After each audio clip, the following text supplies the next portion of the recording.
Halo teman-teman, kami dari kelompok 11 akan mempresentasikan mengenai aplikasi atau praktik program kesehatan pemerintah, khususnya program Indonesia Sehat dengan pendekatan keluarga. Untuk kelompok 11 ada Gabriela, Namira, dan Siti. Selamat menyaksikan. Program Indonesia Sehat merupakan salah satu program dari agenda kelima Nawacita, yaitu meningkatkan kualitas hidup manusia Indonesia. Program ini didukung oleh program sektoral lainnya loh, yaitu program Indonesia Pintar, Indonesia Kerja, dan juga program Indonesia Sejahtera.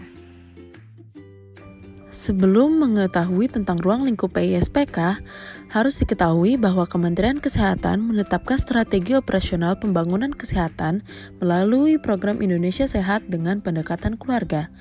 Pendekatan keluarga sendiri adalah salah satu cara puskesmas untuk meningkatkan jangkauan sasaran dan meningkatkan akses pelayanan kesehatan di wilayah kerjanya dengan mendatangi keluarga.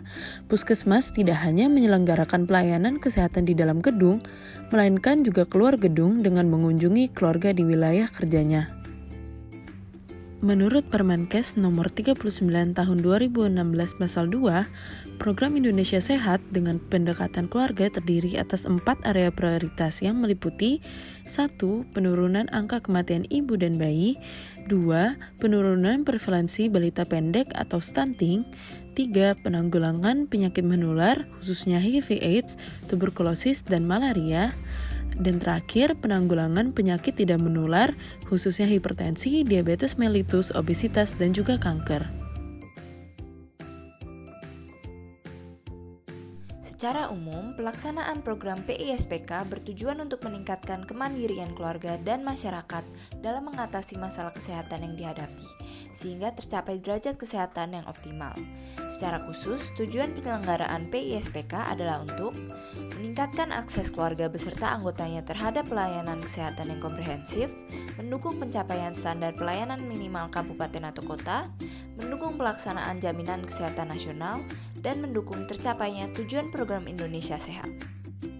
12 indikator utama dalam PISPK adalah keluarga mengikuti program KB, ibu melakukan persalinan di fasilitas kesehatan, bayi mendapat imunisasi dasar lengkap, bayi mendapat ASI eksklusif, balita mendapatkan pemantauan pertumbuhan, penderita TB paru mendapatkan pengobatan sesuai standar, penderita hipertensi melakukan pengobatan secara teratur, penderita gangguan jiwa mendapatkan pengobatan dan tidak diterlantarkan, anggota keluarga tidak ada yang merokok, keluarga sudah menjadi anggota JKN, keluarga mempunyai akses sarana air bersih, dan keluarga mempunyai akses atau menggunakan jamban sehat.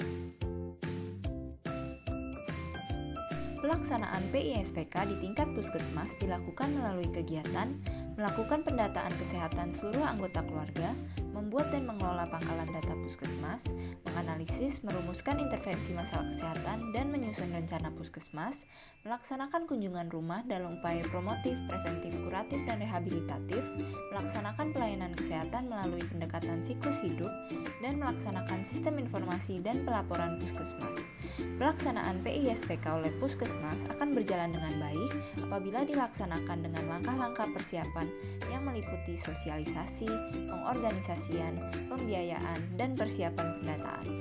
Pelaksanaan PISPK mengikuti siklus pada gambar yang di samping, yaitu data, analisis, upaya terarah, dan monitoring evaluasi. Implementasi model sustainability PISPK terbagi menjadi 4. Yang pertama, pembangunan kesehatan dalam periode 2015-2019 akan difokuskan pada 4 area prioritas. Yang pertama, penurunan angka kematian ibu, perbaikan gizi masyarakat, pengendalian penyakit menular, dan juga pengendalian penyakit tidak menular. Poin kedua, prioritas perencanaan dan penganggaran diarahkan pada pemenuhan kebutuhan kegiatan promotif dan juga preventif. Yang ketiga, peningkatan jangkauan sasaran terutama pada keluarga tanpa mengabaikan pendekatan-pendekatan lain yang selama ini sudah berhasil dilaksanakan, yaitu menjangkau sasaran berbasis upaya kesehatan berbasis masyarakat. Lalu poin keempat, peningkatan kualitas sumber daya masyarakat, yaitu ditandai dengan meningkatnya indeks pembangunan manusia, indeks pembangunan gender, dan juga indeks kesehatan gender. untuk menjaga sustainabilitas PSPK, maka diperlukan monitoring dan juga evaluasi pada beberapa tahapan yang harus diperhatikan. Yang pertama adalah pelaksanaan pelatihan keluarga sehat dalam mendukung PSPK, yang bertujuan untuk menilai kesesuaian pelaksanaan pelatihan keluarga sehat terhadap kurikulum yang ditetapkan. Yang kedua adalah pelaksanaan persiapan PISPK, yang bertujuan untuk melihat pelaksanaan persiapan PISPK di masing-masing level seperti tingkat provinsi, kabupaten atau kota, dan juga puskesmas.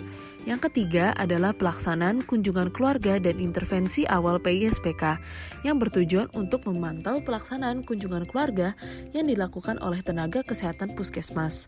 Yang keempat adalah pelaksanaan analisis indeks keluarga sehat awal, yang bertujuan untuk mendapat gambaran pelaksanaan analisis IKS awal pada setiap level. Yang kelima adalah pelaksanaan intervensi lanjut PISPK, yang bertujuan untuk mengetahui upaya intervensi lanjut yang dilakukan oleh tiap level dalam menindaklanjuti hasil analisis. Yang terakhir adalah pelaksanaan analisis perubahan IKS, yang bertujuan untuk mendapatkan gambaran pelaksanaan analisis perubahan IKS dari hasil intervensi lanjut yang telah dilakukan.